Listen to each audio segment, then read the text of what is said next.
Ini adalah rahasia tengah malam. Beranikah kau mendengarnya?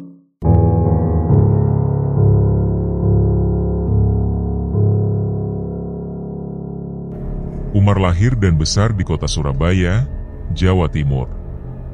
Masa kecilnya dijalani dalam suasana keluarga yang harmonis, dengan kedua orang tua yang lengkap, serta kakek dan nenek yang tinggal serumah dengannya. Beberapa tahun kemudian, ia sempat pindah ke daerah Sidoarjo dan menetap di sana sekitar 2 tahun, sebelum akhirnya kembali lagi ke rumah neneknya di Surabaya. Di lingkungan tempat tinggalnya itu, Umar mulai mendengar berbagai cerita tentang seorang lelaki berusia sekitar 35 tahun yang dikenal dengan sebutan Cak Soni.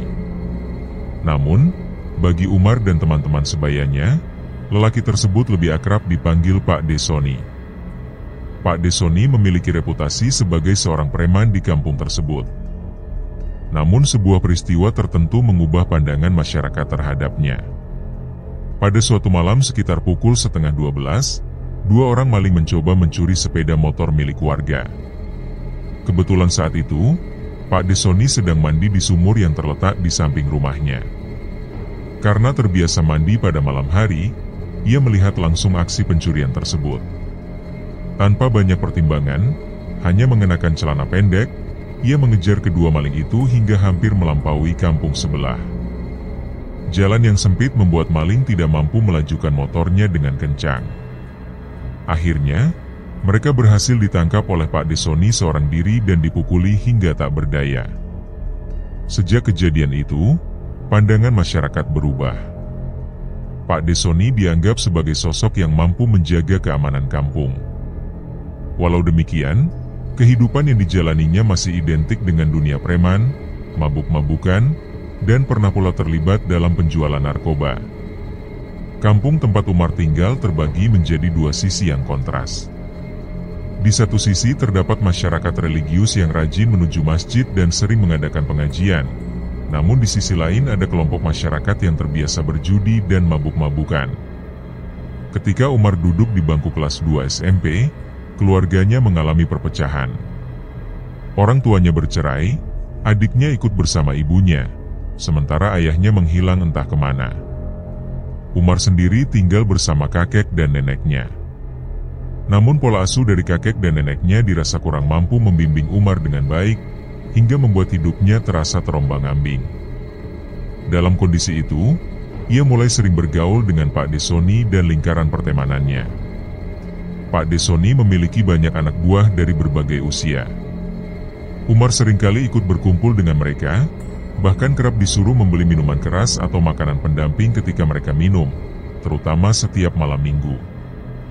Lama-kelamaan Umar merasa nyaman berada di lingkungan tersebut, apalagi karena Pak De Soni memperlakukannya seperti anak sendiri. Tanpa terasa, Umar telah ikut bersama Pak De Soni hampir 4 tahun lamanya. Sekolah Umar terhenti saat hendak memasuki jenjang SMA. Ia tidak dapat melanjutkan pendidikan dan akhirnya sepenuhnya ikut dalam kehidupan yang dijalani Pak De Soni. Kebutuhan sehari-harinya dipenuhi oleh Pak De Soni, mulai dari makan hingga tempat tinggal. Pada usia sekitar 20-an, sebuah peristiwa besar kembali mengguncang kehidupan mereka. Kampung Umar digegerkan dengan penggerbekan yang dilakukan pihak kepolisian. Rupanya, nama Pak De Soni telah lama menjadi target operasi karena aktivitasnya dalam mengedarkan narkoba. Ia ditangkap dan dijatuhi hukuman penjara selama 7 tahun. Selama masa hukuman tersebut, bisnis haram yang dijalani tidak serta-merta berhenti. Justru anak buah Pak De Soni, termasuk Umar, yang melanjutkan jalannya. Umar bahkan mengaku pernah mengirim narkoba ke dalam lapas untuk disalurkan kembali oleh Pak De Soni. Meski kebenaran cerita ini masih menjadi tanda tanya, Umar bersikeras bahwa saat berada di balik jeruji besi, bisnis narkoba Pak De Soni justru semakin berkembang. Namanya pun semakin dikenal, terutama di kalangan pengedar. Setelah 7 tahun berlalu, Pak De Soni akhirnya bebas dari penjara. Namun yang mengejutkan, kehidupannya berubah drastis. Ia mulai rajin ke masjid. Bahkan setiap Jumat pagi ia meminta istrinya memasak makanan untuk dibagikan kepada para tetangga, khususnya fakir miskin.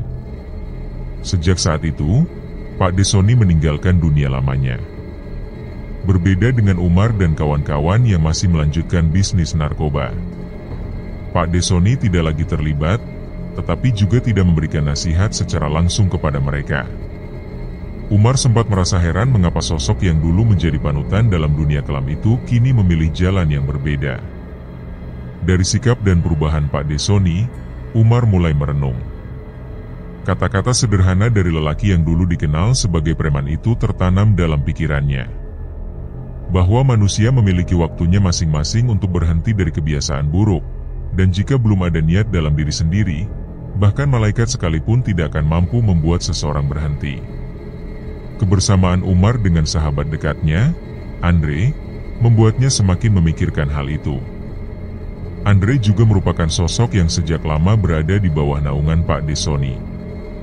Bahkan ketika Umar mengirim narkoba ke lapas, Andre turut mendampinginya. Hubungan keduanya begitu erat, hingga hampir dianggap sebagai saudara. Kini, setelah melihat perubahan besar dalam hidup Pak Desoni, Umar mulai berpikir dan merenungkan jalan hidup yang ia jalani setiap malamnya. Pada suatu malam, Umar yang masih tinggal di rumah Pak Desoni terbangun dari tidurnya. Saat itu ia melihat sendiri bagaimana sosok yang selama ini dianggap sebagai preman kampung itu bangun di tengah malam, menunaikan salat, lalu menangis di atas sajadah. Umar mendengar jelas lantunan doa yang dipanjatkan, di mana nama dirinya, nama Andre, serta anak-anak buah lainnya disebut satu persatu agar mendapat hidayah untuk bertobat. Hati Umar bergetar hebat mendengar namanya terucap dalam doa tersebut. Ia sama sekali tidak menyangka bahwa Pak Desoni yang dikenal keras, justru memohonkan kebaikan bagi dirinya dan teman-temannya.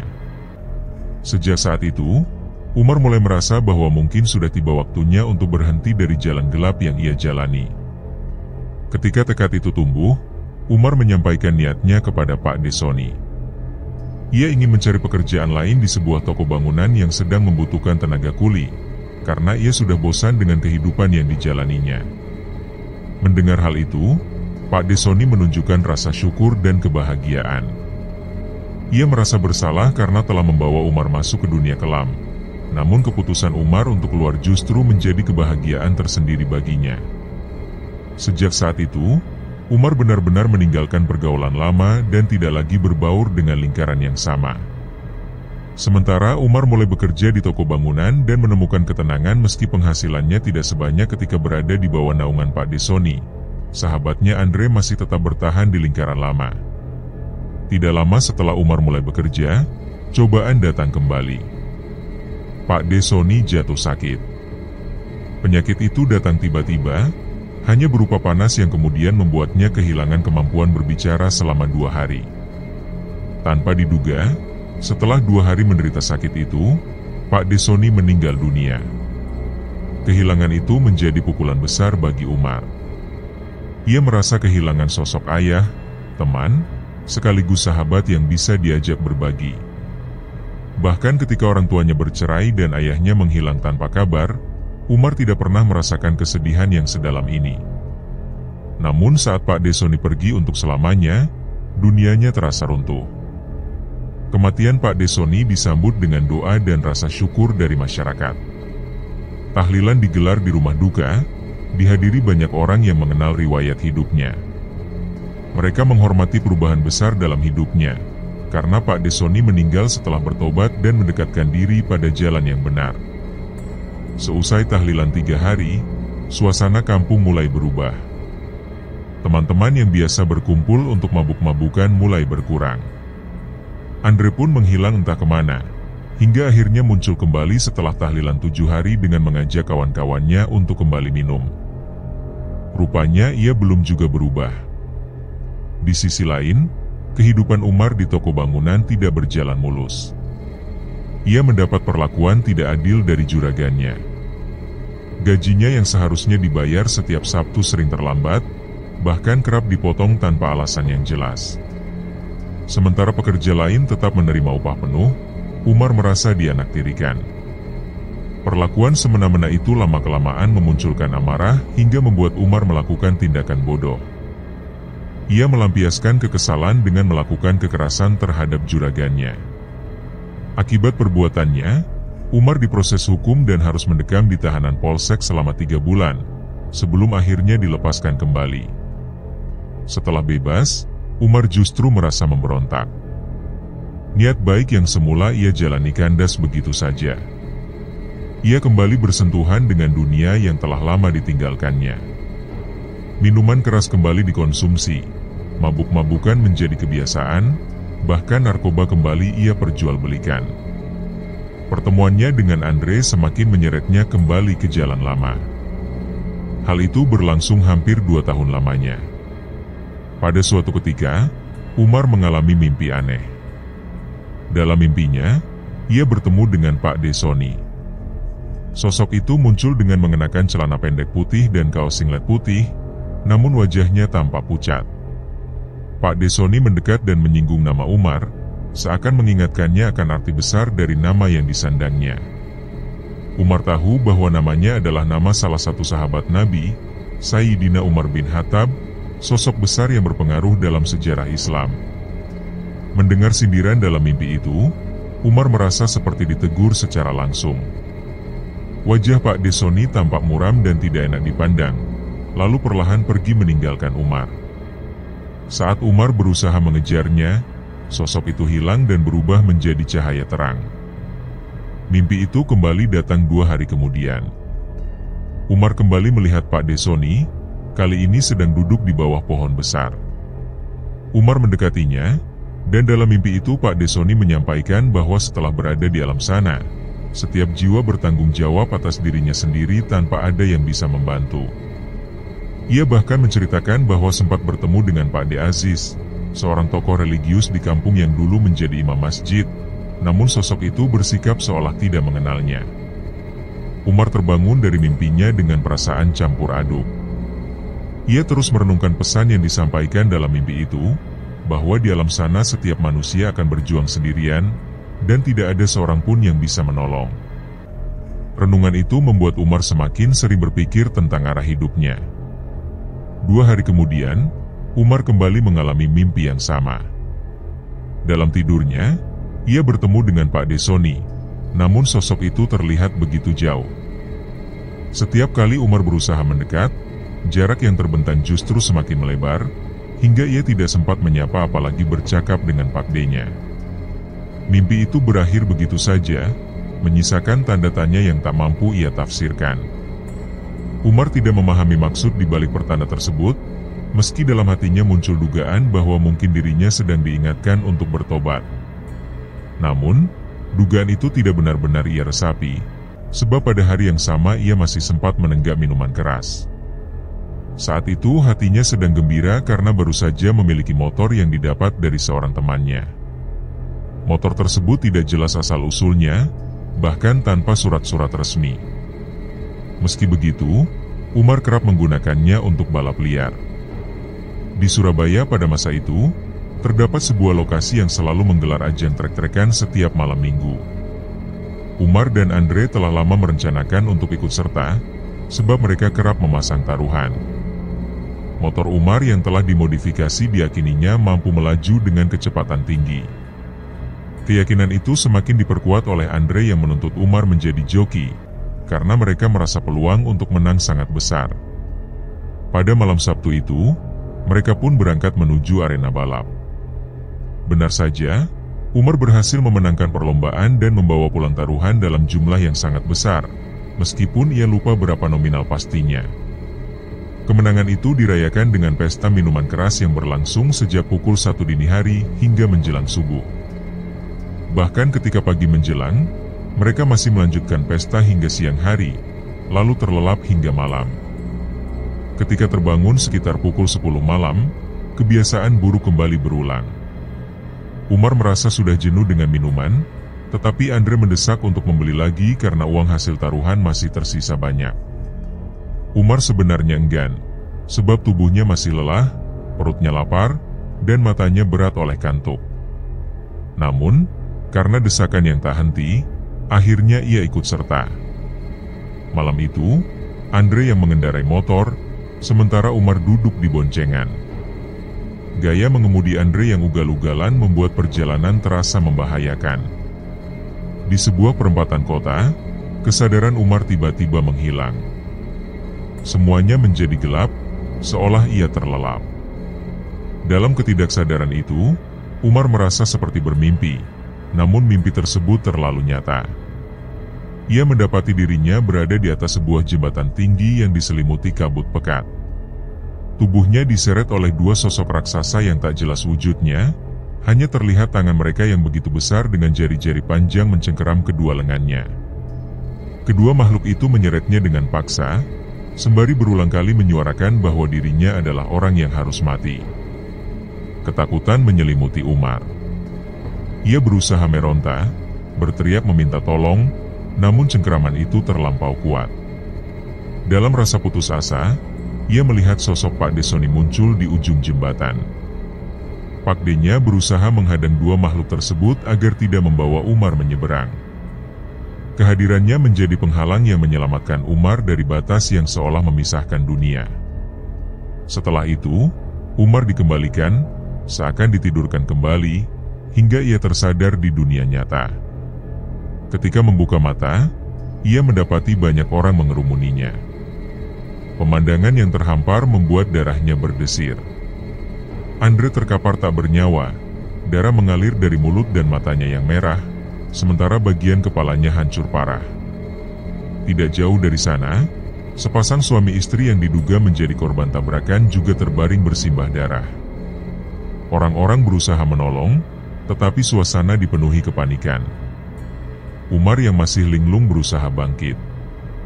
Ia menolak untuk dibawa ke rumah sakit, dan memilih berjalan meninggalkan kerumunan. Dengan tubuh yang lemah, ia menyeberangi jalan sejauh 500 meter hingga bertemu seorang tukang becak yang sedang tertidur di atas kendaraannya. Ia meminta diantarkan pulang, lalu menyebutkan alamat rumahnya. Tukang becak itu pun menuruti, dan membawa Umar kembali ke kampung. Setibanya di kampung, Umar langsung menuju rumah Pak Desoni. Istri Pak Desoni terkejut melihat kondisi Umar yang berlumuran luka. Dengan terbata, Umar memberitahu bahwa ia baru saja mengalami kecelakaan dan Andre dalam kondisi parah di lokasi kejadian. Kabar itu membuat warga geger. Teman-teman Andre segera bergegas menuju lokasi kecelakaan, diikuti pula oleh orang tua Andre yang terkejut dan dilanda kepedihan mendalam. Ketika sampai di lokasi kejadian, Umar melihat bahwa Andre sudah dibawa ke rumah sakit, begitu pula dengan pasangan suami istri yang sebelumnya tertabrak. Karena masih terguncang oleh peristiwa tersebut, Umar tidak ikut serta menuju ke sana. Ia memilih menenangkan diri dengan mengguyur tubuhnya menggunakan air sumur.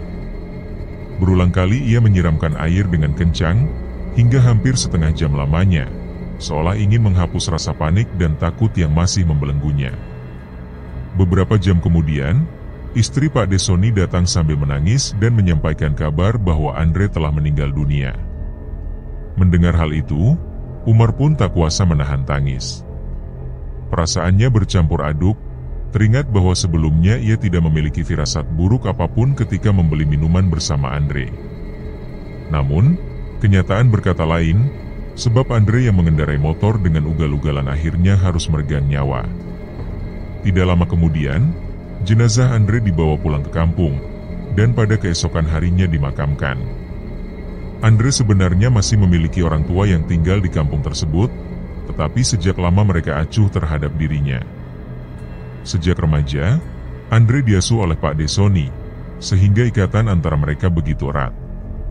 Setelah pemakaman selesai, malam harinya digelar tahlilan di rumah Andre.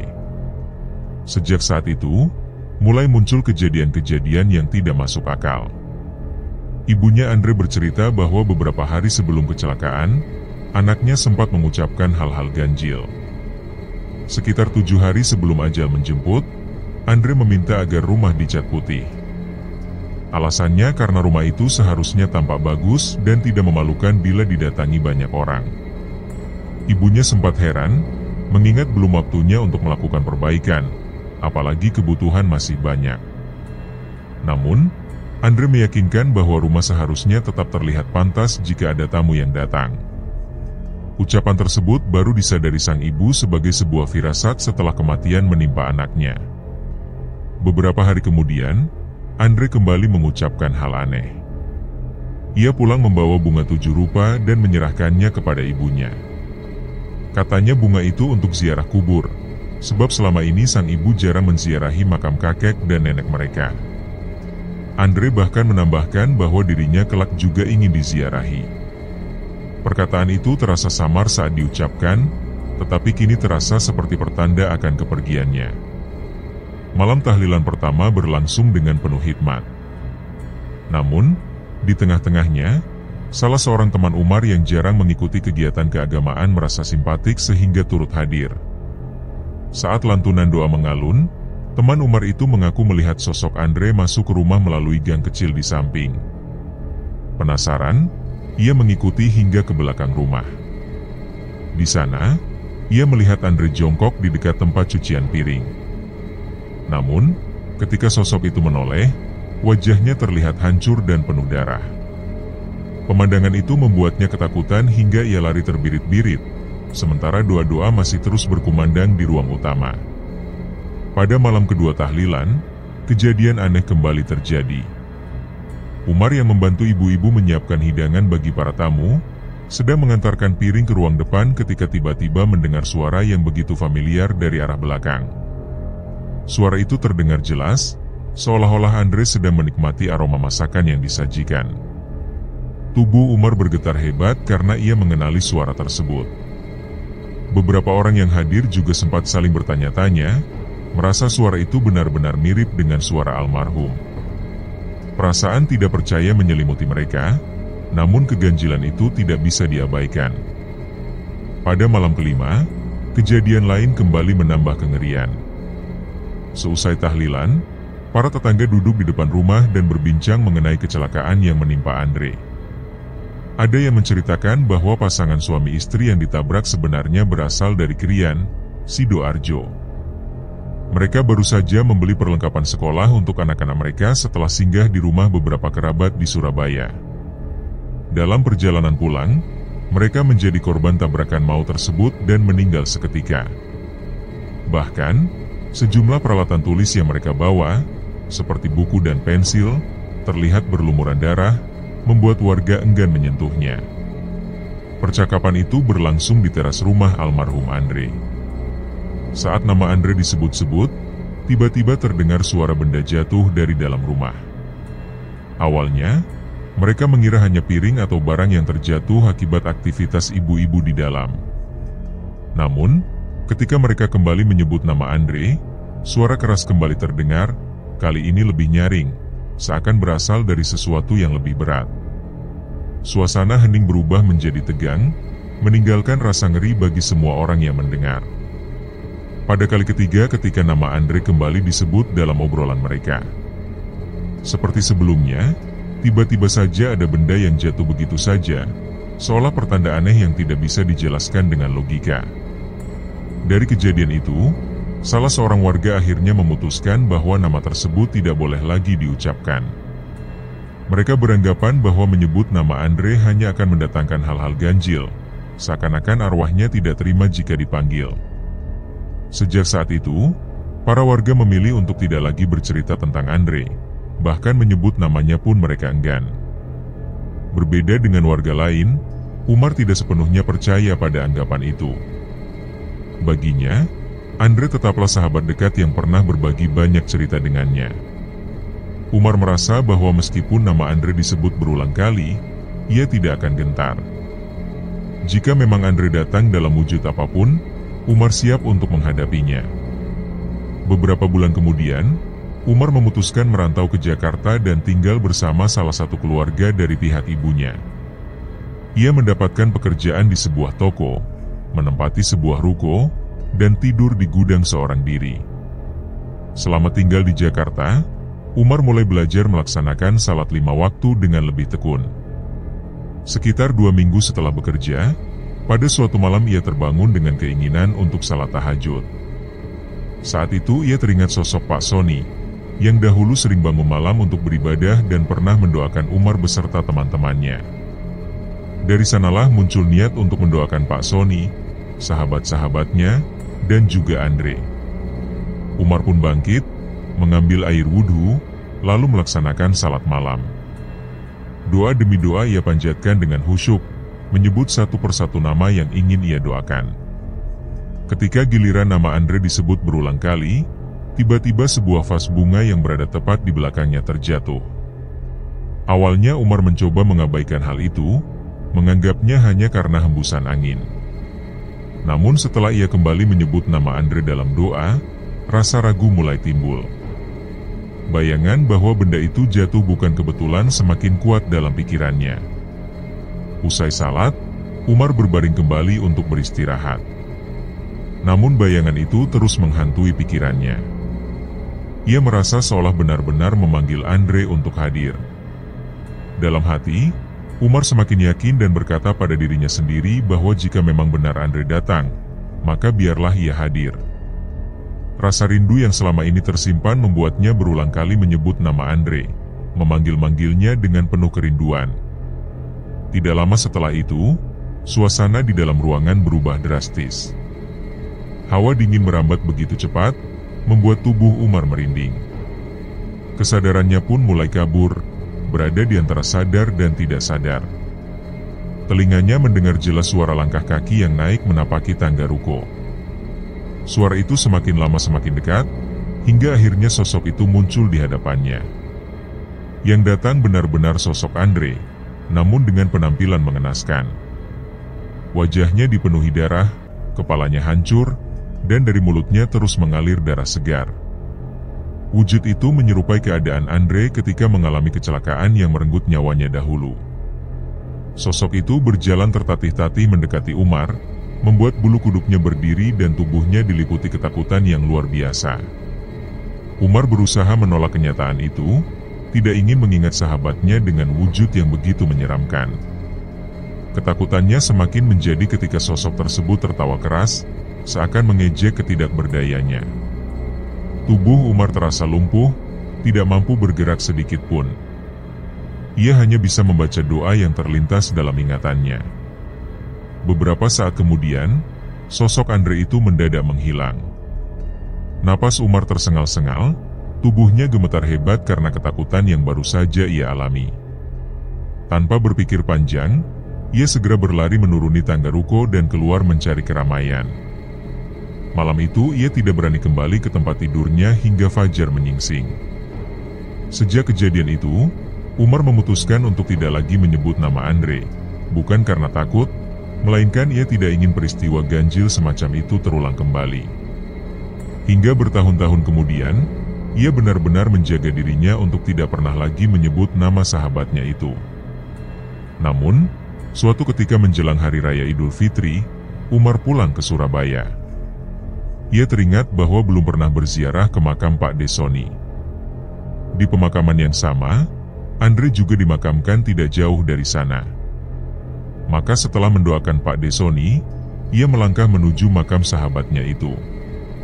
Ketika memandangi nisan Andre, pandangan Umar terhenti pada nama yang tertera di sana. Cat pada tulisan itu tampak luntur berwarna merah, menyerupai cipratan darah yang mengalir menetes.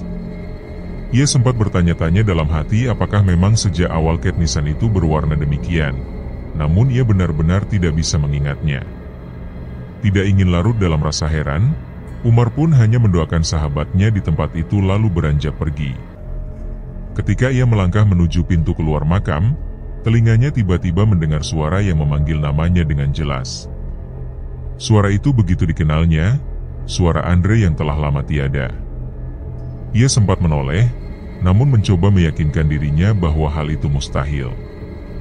Meski begitu, suara itu terus terdengar, memanggilnya berulang kali hingga ia sampai di rumah Bu Desoni. Kepada Bu Desoni, Umar menceritakan pengalaman ganjil yang ia alami. Rupanya Bu Desoni pun mengaku sering bermimpi tentang Andre. Dalam mimpinya, Andre selalu hadir dengan wujud mengenaskan, wajah penuh darah, hingga membuat Bu Desoni merasa ketakutan. Dalam mimpi itu, Bu Desoni memohon agar Andre tidak lagi menampakkan diri dengan wujud demikian. Setelah peristiwa itu, sosok Andre tidak pernah lagi muncul dalam mimpinya. Waktu terus berlalu. Umar pun menjalani kehidupannya, bekerja di daerah Singaraja, dan pada akhirnya menikah. Namun kenangan akan sosok Andre, dengan segala misteri yang menyelimutinya, tetap menjadi bagian dari perjalanan hidupnya yang tidak pernah benar-benar bisa ia lupakan.